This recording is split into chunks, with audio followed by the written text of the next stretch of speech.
Yes, sir, baby. Here we go. Yo, what's going on, guys? Welcome to another video. In today's video, you guys know how it goes. We're going to go ahead and talk about the stock market, what you can expect to happen next week, and just all the news and updates regarding your money in the financial market. So let's go ahead and get into it. By the way, hope you guys like the new look, okay? Definitely leave me a comment and let me know what you guys think of the new look. And yeah, let's go ahead and get into the video. So first thing I want to talk about is this week will be dominated by the earnings report. We have a huge wave of earnings coming this week. We also have some speeches by different Federal Reserve officials.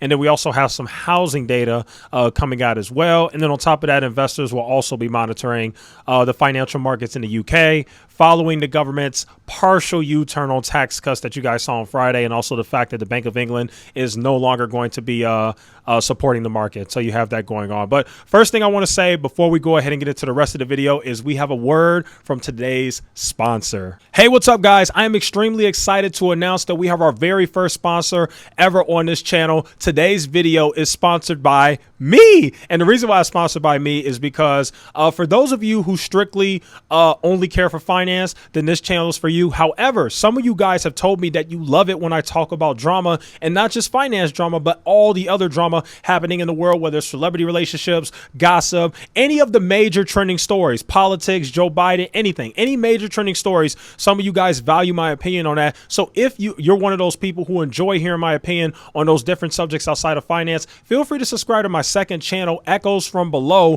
where you can hear my opinions on other subjects outside of finance. Okay, so there you go. That's today's sponsor. Right back to the video. All right, so yeah, in the stock market, earnings reports are going to take central stage this week. As a matter of fact, earnings can move the market, folks. Now, last week was pretty mixed. Overall, bank earnings were pretty okay. They weren't terrible like people were thinking.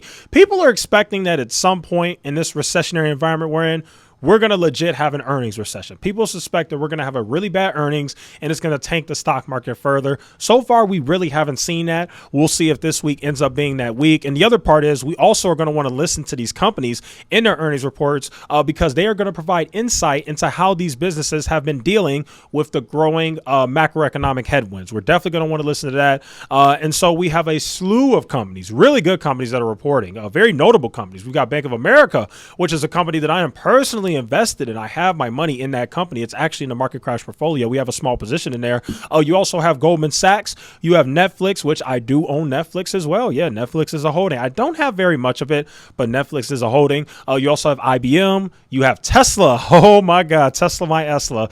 I always say, guys, Tesla's the last surviving, in my opinion, overvalued stock.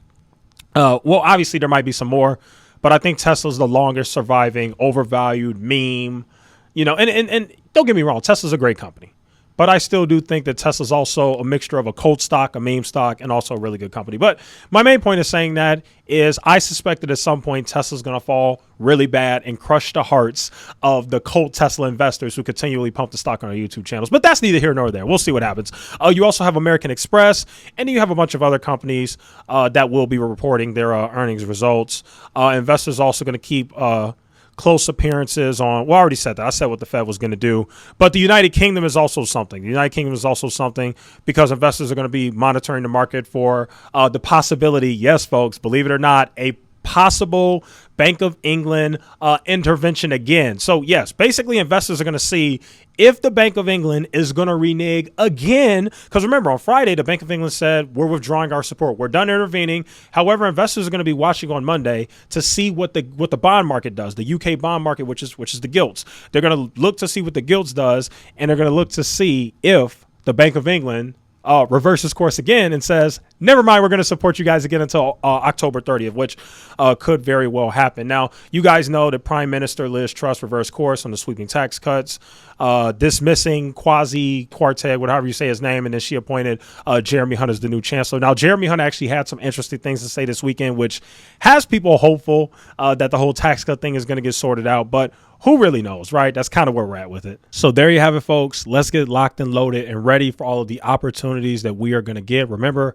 bear markets are literally the best times historically. History shows that bear markets are some of the best times ever to build wealth, and we are absolutely positively in a bona fide bear market. Sure, nobody's going to catch the bottom. Nobody knows how much lower we are going to go, but I'm telling you, during this entire period, even though things are going to be tough in the real world and the economy, especially when unemployment starts to tick up, for those who have money coming in, just straight cash flow coming in, whether it's from your job or your other streams of income, this is the time to invest. I do my best to try and sell some of the people that are closest to me in my personal life to invest. And unfortunately, as much as I say it, some of them still won't do it, but that's okay, because there are people like you who do understand the power of investing. So all I can say is this is the time to do it. You know, like I said, you already know my plan. I'm nibbling. I'm nibbling at these levels, finding stocks that I really like, and I'm nibbling. And as we go lower, I'll start to get more aggressive and I'll start buying more. And that's just where I'm at with it, you know. So